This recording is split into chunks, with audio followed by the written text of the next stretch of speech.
আসসালামু আলাইকুম। আশা করি সকলে ভালো আছেন। আমি আলহামদুলিল্লাহ ভালো আছি। আপনি এখন আর রাস্তা নাই বুঝছেন? দেখেন এই যে গরু নিয়ে যাইতেছে।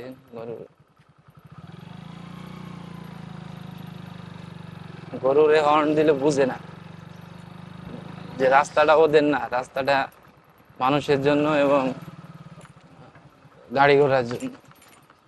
দেখেন ওখানে দেখলেন গরু, ওই যে সামনে দেখতেছেন গরু, গরু মানুষ খড়, কতগুলো গরু দেখছেন এখানে রাস্তার উপর রয়েছে। এখন একটা মানুষ যদি এখানে যানবাহন চলাচল করে, তাহলে যে কোনো সময় হয়তো একটু দৌড় দিতে পারে, লাফ দিতে পারে। গরু তো একটু বলা যাবে, হর্ন দিলে তো ও দৌড় দিতে পারে, তখন তো আর কোনো উপায় থাকে না। এই যে এখন আমি হর্ন দেবো, দেখছেন একদম ব্লক করে রাখছে।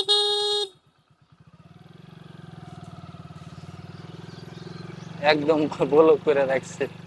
এখন আপনি হয় ওর জন্য অপেক্ষা করতে হবে, আর হর্ন দিলে যদি লাফ দিয়ে এসে পড়ে আপনার উপরে, আপনার উপায় আছে? আর এই যে আর এক বিয়াক্তল দেখেন খড় দিছে কিভাবে মোটা করে দিচ্ছে, এখান থেকে যাওয়া যাবে? কি একটা পরিস্থিতির মধ্যে দিয়ে যে এই সময় রাস্তাঘাট চলাচল করতে হয়, তার মধ্যে যদি বৃষ্টি থাকে মনে করেন এই ভিজা খড়গুলা এখানে থাকবে।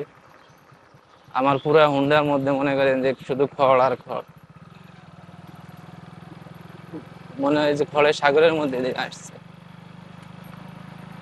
মানুষ যার যার বাড়ির সামনে তো যার যার মতো করে ব্যবহার করে রাস্তাটাকে। ইনি হয়তো রাস্তায় সুযোগ পায় নাই, নিচে ক্ষেতের মধ্যে ই করতেছে, এই যাবার খড় দিয়ে রাখছে। হুলস্থুল একটা অবস্থা। যেরকম খড়ের দাম, সেরকম হলো ধানের দাম। এখন ধানই শুকাবে না খড় শুকাবে, তার মধ্যে যেহেতু রৌদ্র আছে, মানুষ একদিন দুই দিনের মধ্যেই তাদের ধান প্রক্রিয়াজাত করে গোলায় উঠাইতে পারে। আগেকার দিনে মানুষ গোলায় রাখতো, পর্যাপ্ত ধান হইতো, এখন আর সেই দিন নাই।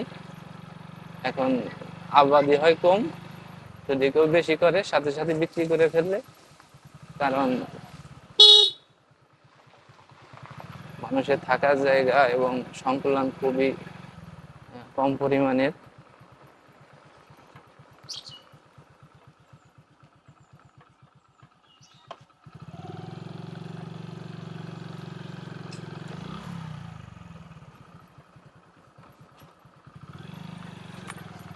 যার কারণে হয়তো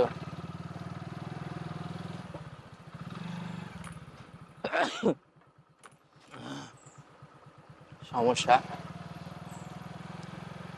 তো আপনারা যতটুকুই দেখলেন ভিডিও, ভালো লাগলে লাইক কমেন্ট শেয়ার করবেন।